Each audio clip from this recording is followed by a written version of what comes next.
नमस्कार, देवभूमि समाचार में आपका स्वागत है। आपके साथ मैं रीना झा बालियान। खबरों का रुख करेंगे, लेकिन उससे पहले एक नजर डालते हैं इस वक्त की हेडलाइंस पर। उत्तराखंड में सियासी दलों के लिए महत्वपूर्ण रहेगा साल 2025। निकाय चुनाव और पंचायत चुनाव तय करेंगे 2027 की राह। चुनावी नतीजों पर टिकी निगाहें। टिहरी में मां सुरकंडा देवी के दर्शन करने पहुंचे सीएम धामी। पूजा अर्चना के बाद स्थानीय लोग और श्रद्धालुओं से की बातचीत। रोपवे समेत अन्य व्यवस्थाओं पर लिया फीडबैक। निकाय चुनाव में बागियों ने छुटाए राजनीतिक दलों के पसीने। डैमेज कंट्रोल में जुटी बीजेपी और कांग्रेस। कहीं रखी गई शर्त तो कहीं दिखे तेवर तल।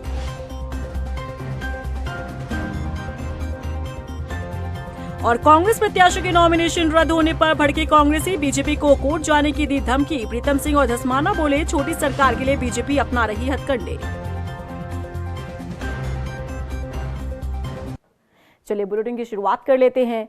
उत्तराखंड में साल 2025 राजनीतिक दलों के लिए काफी महत्वपूर्ण रहने वाला है। 2027 में होने वाले विधानसभा चुनाव से पहले 2025 सेमीफाइनल से कम नहीं है, क्योंकि दो चुनाव के नतीजे कुछ हद तक राजनीतिक दलों के लिए जनता का संदेश भी तय कर देंगे। देखिए रिपोर्ट।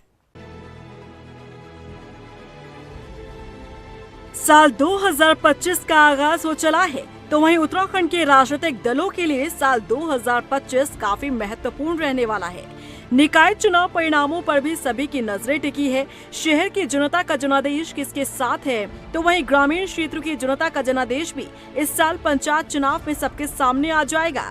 इसीलिए बीजेपी, कांग्रेस हो या फिर अन्य राजनीतिक दल, सभी सियासी दलों के लिए 2025 काफी महत्वपूर्ण रहने वाला है। और 2027 में होने वाले विधानसभा चुनाव के लिए 2025 किसी सेमीफाइनल से कम नहीं। जिस राजनीतिक दल को निकाय चुनाव और पंचायत चुनाव में जीत हासिल होती है, तो वो 2027 में बढ़े मनोबल के साथ चुनावी मैदान में उतरेगा। मुख्यमंत्री पुष्कर सिंह धामी का कहना है कि उत्तराखंड की जनता बीजेपी के साथ खड़ी है।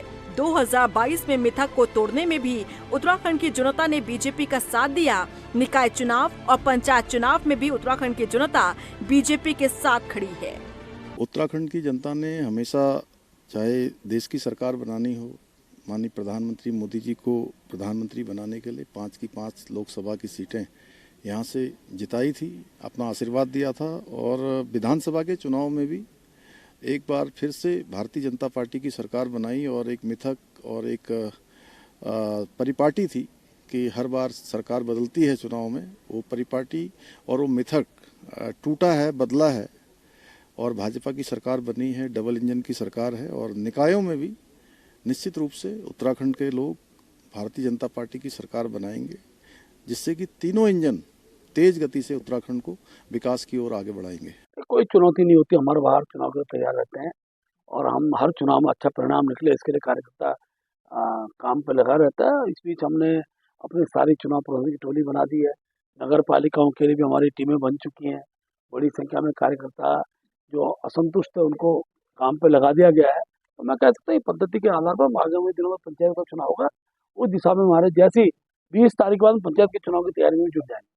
2025 में जहां चुनाव के नतीजों पर सबकी नजरें रहेंगी, तो वहीं कांग्रेस विधायक प्रीतम सिंह का कहना है कि निकाय चुनाव और पंचायत चुनाव दोनों में कांग्रेस परचम लहराएगी और 2027 के विधानसभा चुनाव के रण को भी कांग्रेस जीतने का काम करेगी, क्योंकि बीजेपी की सरकार से अब जनता त्रस्त आ गई है।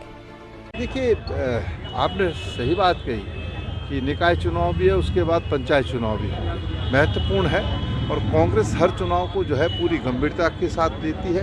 हमारी ये कोशिश रहती है, ये प्रयास रहता है कि हम चुनाव को जीतने का काम करें। और इस चुनाव के बाद विधानसभा का चुनाव है। विधानसभा का चुनाव हम पूरी मजबूती से लड़ेंगे, जीतेंगे और कांग्रेस का परचम 2027 में इस राज्य के अंदर फहराएगा।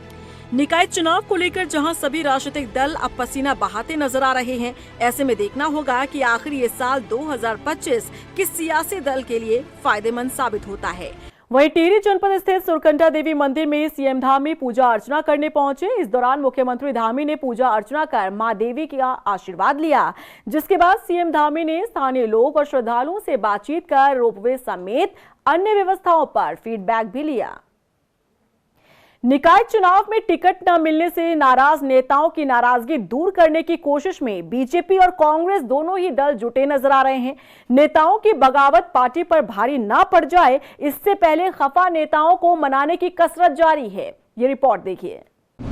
बागियों को मनाने में जुटे सियासी दल, नेताओं की नाराजगी चुनाव में न डाल दे खलल। कहीं रखी गई शर्त तो कहीं तेवर दिखे तल्ख। निकाय चुनाव में बीजेपी और कांग्रेस दोनों ही सियासी दलों के सामने अपने नाराज नेताओं को मनाने की चुनौती है। टिकट न मिलने से खफा नेताओं की नाराजगी इतनी ज्यादा है कि निर्दलीय चुनावी मैदान में उतरकर अपनी पार्टी को नुकसान पहुंचाने की पूरी तैयारी में है। अब भला राजनीति के माहिर ऐसा कैसे होने दे सकते हैं? समय रहते दोनों ही पार्टियां अपने नाराज नेताओं को मनाने में जुटी है। वहीं कई हद तक बीजेपी इसमें कामयाब भी होती दिख रही है। निकाय चुनाव में पूर्व विधायक राजकुमार ठुकराल और उनके भाई संजय ठुकराल ने रुद्रपुर मेयर पद के लिए निर्दलीय नामांकन किया है, लेकिन बीजेपी ने समय रहते ठुकराल से बात कर नामांकन वापस लेने के लिए मना लिया है। हालांकि माना जा रहा है कि ठुकराल ने इसके लिए बीजेपी के सामने शर्त रखी है। 6 साल के लिए पार्टी से निष्कासित ठुकराल को फिर से घर वापसी कराई जाए, तभी वो नामांकन वापस लेंगे। संविधान में व्यवस्था है और जिसकी सदस्यता होगी पार्टी के अंदर, वो फिर पार्टी को हमको अगर वो नामांकन वापस नहीं लेते हैं और पार्टी के वो सक्रिय सदस्य हैं तो उनको भी 6 वर्ष के लिए निष्कासित करना हमारी मजबूरी होगी। और मैंने अपील भी की है, लगातार 2 दिन मैंने सभी अपने जो कार्यकर्ता अपील भी किया है कि अनेकों अवसर खुलते हैं सत्ता में, हमें केंद्र में सरकार, राज्य में सरकार, जिले में सरकार, नगर पालिकाओं में सरकार, हर व्यक्ति के लिए रास्ते बनेंगे। इसलिए पार्टी विरोध में किसी व्यक्ति को जाना उचित नहीं है, नहीं जाना चाहिए। और कोई अगर उस सीमा रेखा का उल्लंघन करता है तो फिर हमको उसको पार्टी से निकालना पड़ेगा। निकाय चुनाव से पहले ही बीजेपी कांग्रेस के नेता अपनी ही पार्टी के लिए मुश्किलें खड़ी करते दिख रहे हैं। निकाय चुनाव से पहले कांग्रेस को बड़ा झटका लगा। चुनाव से ठीक पहले पूर्व दर्जा मंत्री और कांग्रेस के वरिष्ठ नेता बिट्टू कर्नाटक ने कांग्रेस से इस्तीफा दे दिया और पार्टी पर कई गंभीर आरोप लगाए। देखिए, अब मैं नाम लेके तो ये नहीं कहूँगा कि अमुक व्यक्ति कर रहा है, अमुक नहीं कर रहा, लेकिन जो नाम आपने लिए, इन सबको एक मंच में बैठकर पार्टी हित में फैसला लेना चाहिए। और जिस तरीके का कार्य हो रहा है, अगर आप पूरे प्रदेश का सिनेरियो देखेंगे, मैं के अलावा हम शब्द कहीं है ही नहीं। केवल मैं जो शब्द है वो अपने आप में इतना दुर्भाग्यपूर्ण है कि वो मैं ने 2 बार सरकार छीन ली और स्थानीय निकाय चुनाव में भी मैं हमें ले डूबेगा। और ये पहला दरवाजा है स्थानीय निकाय चुनाव। वहीं पिथौरागढ़ में मेयर पद के टिकट को लेकर कांग्रेस प्रदेश उपाध्यक्ष मथुरा दत्त जोशी की नाराजगी भी अब तक बरकरार है। इसी बात में तो मैं अभी तक कह रहा था, यही बात तो मैं 3 दिन से कह रहा हूँ लगातार। ये 5 नेता जो निर्णय ले रहे हैं बंद कमरे में, 5 हैं बड़े नेता कांग्रेस के यहाँ पर, जिसको दिल्ली भी मानता है, प्रदेश का कार्यकर्ता भी मानता है, वो नेतृत्व तो संभाल रहे हैं। उनको निश्चित रूप से कार्यकर्ताओं की भावनाओं का सम्मान करना चाहिए। और बिट्टू कर्नाटक जी ने बिल्कुल ठीक बात की, बहुत सीनियर आदमी है, पुराने आदमी है। फिलहाल बीजेपी और कांग्रेस दोनों ही दल अपने बागी नेताओं को मनाने में जुटे हैं और यदि नेताओं की नाराजगी दूर नहीं होती है तो उन पर कार्रवाई की तलवार लटक सकती है। वहीं उधम सिंह नगर जिले में निकाय चुनाव में सरगर्मियां तेज होती नजर आ रही है। पूर्व विधायक राजकुमार ठुकराल और उनके भाई संजय ठुकराल ने अपना नामांकन पत्र वापस ले लिया है। दरअसल नामांकन भरने के बाद राजकुमार ठुकराल ने सीएम पुष्कर सिंह धामी से मुलाकात की थी और अब नामांकन वापसी के बाद राजकुमार ठुकराल ने ये बताया कि सीएम धामी के कहने पर ही नाम उन्होंने वापस लिया है। साथ ही उन्होंने बीजेपी में वापसी के भी संकेत दे दिए हैं। एक जुबान दे रहा हूं, जो भी निर्णय लूंगा वो जनता के व्यापक हित में लूंगा, ये मेरी शपथ है। मेरी बची हुई उम्र इस रुद्रपुर महानगर के जनमानस को समर्पित रहेगी। किसी भी धर्म, किसी भी जाति, किसी भी वर्ग का व्यक्ति हो, राजकुमार ठुकराल को समर्पित है और जीवन में किसी को धोखा नहीं दूंगा, ना आज तक कभी दिया है। गद्दारी मेरे खून में नहीं है, लेकिन जो कुछ करूंगा बहुत अच्छा करूंगा। अभी आप देखते जाइए, सिर्फ व्यापक जनहित में, चूंकि पार्षद भी है और मेयर भी है, बहुत कुछ सोच विचार के ये आत्म मंथन करने के बाद ये निर्णय लिया है। आज नामांकन पत्र वापस लिया है। उधर कांग्रेस प्रत्याशी के नामांकन खारिज होने से नाराज हुए कांग्रेस विधायक प्रीतम सिंह ने प्रदेश सरकार पर निशाना साधा है। उन्होंने गंभीर आरोप लगाते हुए कहा कि अधिकारियों ने सरकार की शय पर कांग्रेस प्रत्याशियों के पर्चों को खारिज किया, जो निंदनीय है। वहीं उन्होंने कांग्रेस नेताओं की नाराजगी पर कहा कि बड़े परिवार में ऐसा होता रहता है। मदमस्त है और निकाय चुनाव में कांग्रेस के जो प्रत्याशी हैं उनके नामांकन को निरस्त करने के लिए राजनीतिक दबाव बनाने का प्रयास कर रही है, कोशिश कर रही है, जिसको कांग्रेस के हमारे साथियों ने नाकाम भी करने का काम किया है। लेकिन कई जगह नामांकन निरस्त करने का काम सत्ता के दबाव में हुआ है। इससे स्पष्ट परिलक्षित होता है कि इस चुनाव में भाजपा की उल्टी गिनती प्रारंभ हो गई। वहीं कांग्रेस प्रदेश उपाध्यक्ष सूर्यकांत धस्माना ने कांग्रेस प्रत्याशियों के नामांकन खारिज होने पर बीजेपी को कोर्ट जाने की धमकी दी है। सूर्यकांत धस्माना ने कहा कि बीजेपी स्मार्ट सिटी के मामले में बैकफुट पर है। ऐसे में कांग्रेस प्रत्याशियों के नामांकन रद्द कर छोटी सरकार का चुनाव जीतने की जुगत में लगी है। उन्होंने कहा कि कांग्रेस अब इस मामले को कोर्ट लेकर जाएगी। देखिए, भारतीय जनता पार्टी सत्ताधारी दल राज्य में बिहार और यूपी की पॉलिटिकल संस्कृति को ला रहे हैं। बाहुबल इस्तेमाल करके अधिकारियों पे दबाव बना करके विपक्षी पार्टियों के पर्चे खारिज कराना, ये यूपी में बिहार में हमने सुना था, उत्तराखंड में पहली बार हो रहा है। मंगलौर में जबरदस्ती गलत आरोप लगा करके प्रेशर बना करके वहाँ पर पर्चे खारिज करवा दिए। हमारा जो हरबटपुर में प्रत्याशी नगर पंचायत की थी उसका पर्चा खारिज करवा दिया। हमारा देहरादून में इलियास जो सिटिंग पार्षद है, पिछले 4 चुनाव से लड़ रहा है और उसके खिलाफ झूठे आरोप लगा करके उनका पर्चा खारिज करवा दिया। 4 और प्रत्याशी थे जिनके खिलाफ आपत्तियां दर्ज करी थी। हल्द्वानी में कांग्रेस नेता यशपाल आर्य ने कार्यकर्ताओं के साथ चुनाव प्रचार प्रसार को लेकर अहम बैठक की। इसमें कांग्रेसियों ने 10 साल बीजेपी के मेयर रहने के बाद हल्द्वानी शहर की दुर्दशा पर मंथन किया। इस मौके पर नेता प्रतिपक्ष यशपाल आर्य ने कहा कि कांग्रेस के मेयर प्रत्याशी ललित जोशी अलग अलग माध्यमों से लोगों की सेवा करते आए हैं, लिहाजा जनता का समर्थन उन्हें मिलेगा। नगर निगम के चुनाव के संदर्भ में अपने वरिष्ठ जनों से, सहयोगी साथियों से विस्तृत चर्चा की है और एक रूपरेखा तैयार करने जा रहे हैं। एक हमारा रोड मैप होगा और हम किन मुद्दों को लेकर जनता के बीच में जाना चाहते हैं, सभी से राय कायम कर रहे हैं।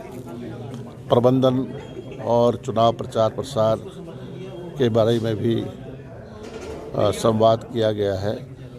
वहीं पौड़ी नगर पालिका चुनाव में अध्यक्ष पद पर बीजेपी प्रत्याशी सुषमा रावत की मुश्किलें बढ़ सकती है। दरअसल यहां बीजेपी से बगावत कर प्रियंका थपलियाल, बीरा भंडारी, कुसुम चमोली के अलावा हिमानी नेगी निर्दलीय चुनाव लड़ने के साथ ही जीत का दावा कर रही हैं। उधर मैदान में उतरी बीजेपी प्रत्याशी का कहना है कि पार्टी सभी रूठों को मना लेगी।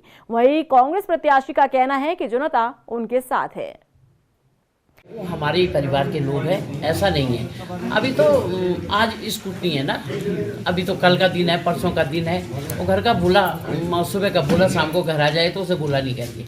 कोई बात नहीं है, हर आदमी का अपना दावेदारी करने का हक है और उन्होंने भी अपना आवेदन किए हैं, अपना नामांकन किया है और हक भी है। कल परसों वो वापस आएंगे, घर वापस आ जाएंगे, कोई बात नहीं।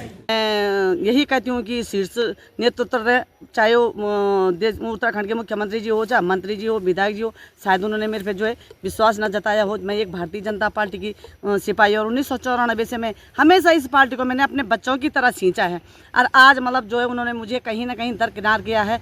तो मैं तो कहती हूँ कि सबसे जनता का जो आदेश होगा वो सबसे सरपरी होगा। और आपने सही कहा कि मैंने आज केवल एक उत्तराखंड आंदोलनकारियों की मांग नहीं।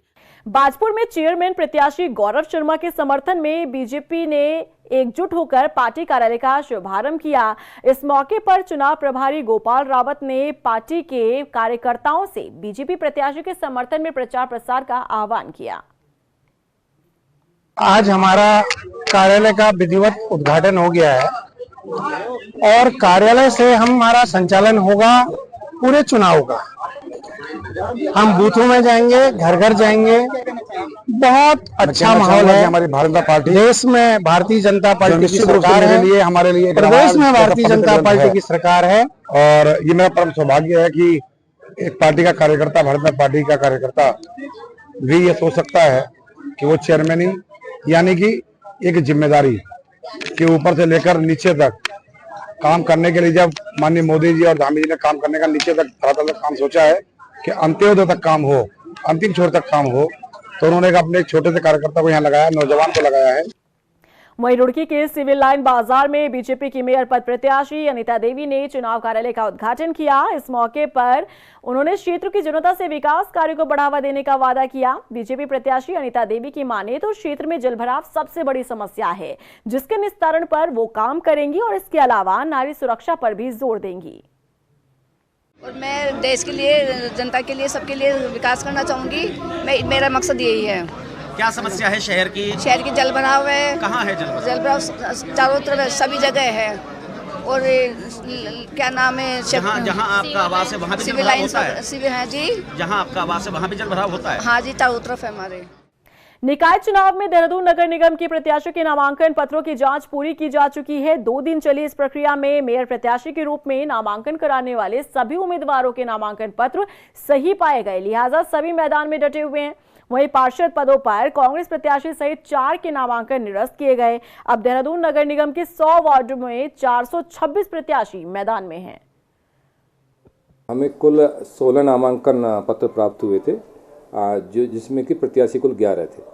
2 प्रत्याशियों बीजेपी के जो प्रत्याशी उनके द्वारा 4 नामांकन पत्र दाखिल किए गए थे और जो कांग्रेस के हैं उनके द्वारा 2 नामांकन पत्र जो जमा किए गए थे। इस प्रकार कुल 16 नामांकन पत्र जमा हुए थे, लेकिन कैंडिडेट्स कुल 11 थे। कल और परसों 2 दिन स्क्रूटनी का था। स्क्रूटनी हमारे द्वारा की गई और ना तो किसी भी कैंडिडेट के खिलाफ हमें कोई शिकायत मिली, और जब नाम निर्देशन पत्रों की जांच की गई तो सभी सही पाया गया। यानी कि आप कह सकते हैं कि 11 के 11 उम्मीदवार जो है अर्ह पाए गए। नामांकन वापसी के आखिरी दिन हल्द्वानी नगर निगम में करीब 8 पार्षद प्रत्याशियों ने अपना नामांकन वापस लिया। बता दें कि हल्द्वानी नगर निगम में करीब 267 पार्षद प्रत्याशियों ने अपना पर्चा दाखिल किया था, जिसमें से 9 नामांकन पहले ही निरस्त हो चुके थे। रिटर्निंग ऑफिसर परितोष वर्मा ने बताया कि शुक्रवार को प्रत्याशियों को चुनाव चिन्ह दिए जाएंगे। देखिए, सभासदों के 60 वार्ड के लिए 3 सभासदों में की सीट पर केवल 1 नामांकन प्राप्त हुआ है और कुल 267 नामांकन हमें प्राप्त हुए थे, जिसमें से 9 निरस्त किए जा चुके हैं स्क्रूटनी के बाद।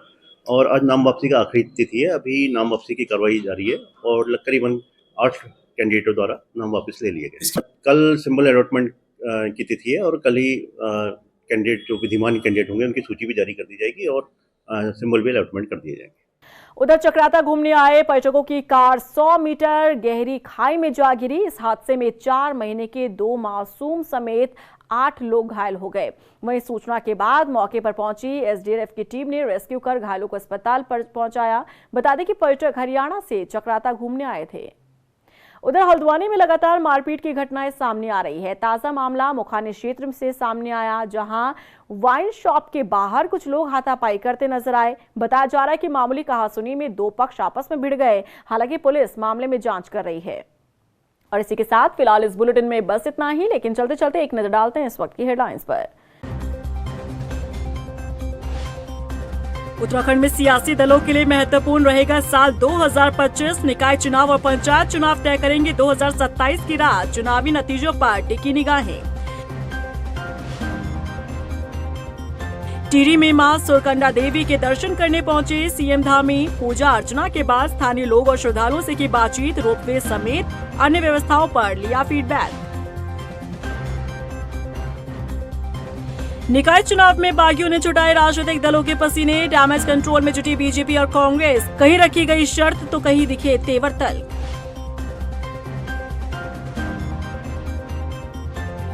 और कांग्रेस प्रत्याशी के नॉमिनेशन रद्द होने पर भड़के कांग्रेसी। बीजेपी को कोर्ट जाने की दी धमकी। प्रीतम सिंह और धस्माना बोले, छोटी सरकार के लिए बीजेपी अपना रही हथकंडे।